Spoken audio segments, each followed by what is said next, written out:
Welcome back. Buried alive. There are over 6 million ways to die. 3 of the most feared of those are being burnt alive, buried alive, or drowning. Imagine being accidentally buried alive. Have you ever heard of the phrase "saved by the bell"? Do you know where this term originated from?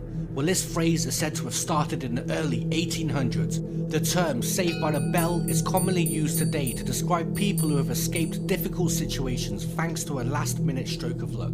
But the light-hearted phrase actually may have a true scary story behind it related to a medical condition known as catalepsy. Catalepsy is a medical condition in which a patient endures an uncontrolled state of muscle loss and unresponsiveness. The condition is often linked to episodes of catatonia. Although the disease is widely understood now, in the past it caused sufferers to be mistakenly buried alive. But after this became known and newspapers started to report on these tragic endings, writers like Edgar Allan Poe wrote similar incidents in his own creepy stories. It is actually unknown how many victims of catalepsy patients being mistaken for dead people suffered this tragic end, but it led to a string of quick fix solutions by doctors and gravekeepers, though many of these ideas created new horrors of their own. One well-intentioned yet morbid solution was the creation of waiting mortuaries. In these hospitals for the dead, the bodies of suddenly catatonic patients were kept under observation for a few days to make sure that they were actually dead.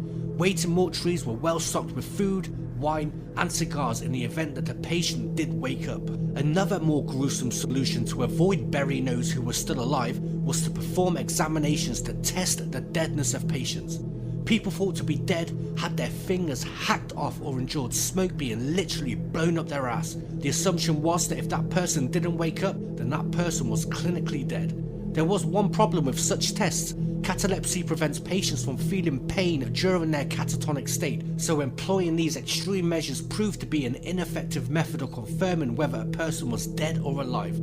True scary stories of being buried alive also spawned the creation of safety coffins. In the 18th and 19th century in Europe, especially in Victorian England, enough people were being mistakenly buried alive that coffin makers came up with a number of solutions. These caskets were designed with above ground horns and bells that a person who found themselves mistakenly buried alive could ring it from inside of their own coffin when they woke up dead, trapped underground.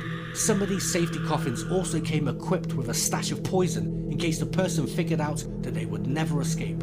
Other models used glass panes that would fog up if the person was still breathing. Some had tubes that the gravekeepers would have to sniff each day to confirm that the body inside was actually decomposing. Other people were simply buried with keys to their own coffin in their own pockets. But the bell models were among the most effective. These morbid contraptions were allegedly where the phrase "saved by the bell" came from. It's unclear whether safety coffins did any good to reduce the number of people who were accidentally buried alive, but the thought of being trapped with no escape for eternity is enough to send a chill down anybody's spine.